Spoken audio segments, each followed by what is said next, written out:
What's up? Prepare yourselves for a long one here because the state of baseball is in shambles. So Game 6 of the World Series was last night and it was filled with controversy from home run celebrations to horrible calls on the field. I'll get into the home runs and Alex Bregman first. So Bregman hits a bomb, he carries his bat all the way to first base, he gives it to his first base coach, and old man Twitter and whatever is going crazy because apparently you're not allowed to celebrate home runs anymore. Now look, I'm an old-fashioned kind of guy. I'm not in love with the bat flips and the showing off or whatever. But for Christ's sakes, this is Game 6 of the World Series. The Astros had a chance to win their second World Series in 3 years last night.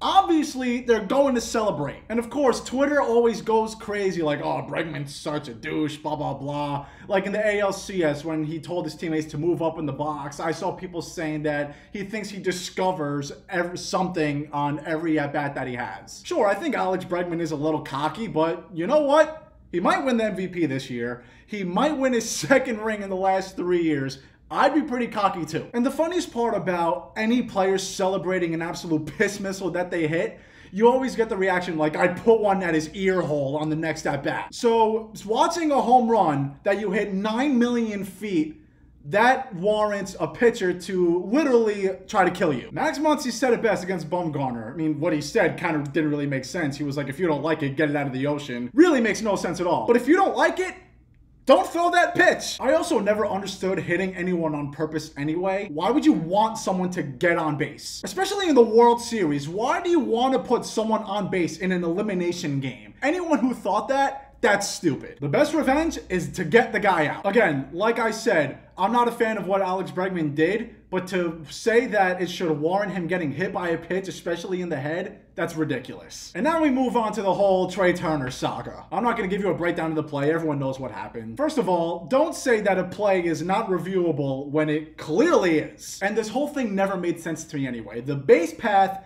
is in foul territory. The base is in fair territory. Here are my two main takeaways from that play last night. A, it should not take that long to see if a guy ran in a straight line or not. And B, if the fielder makes a bad throw, you're out. They really tried to say that Trey Turner was purposely getting in the fielder's way of making a play. That's what happens when the base is in fair territory. That was the issue too. The call wasn't made because they said Trey Turner was out of the baseline. The call was made because they said he tried to interfere with the play. Trey Turner has one thing on his mind right there, and that's to beat the throw and get on base. Trey Turner has no idea where the ball is at that point. Baseball's so ridiculous when it comes to this kind of stuff. You can't assume a double play. You can't assume that Trey Turner would have been safe, but you can assume that an outfielder would have jumped 25 feet to rob a home run. The frustrating part is that the fact that the fielder gets the benefit of the doubt when he makes a bad throw. Now, a lot of people are going to forget this because Anthony Rendon wound up hitting a bomb and it ultimately didn't matter because the Nationals forced a Game 7, but this is still a real big issue in the game. It kind of just seems that baseball just makes it up as they go along. Now we're forcing guys to run in foul territory and then reach into fair territory where the base is. Have a double-sided bag like they do in softball. Or better yet,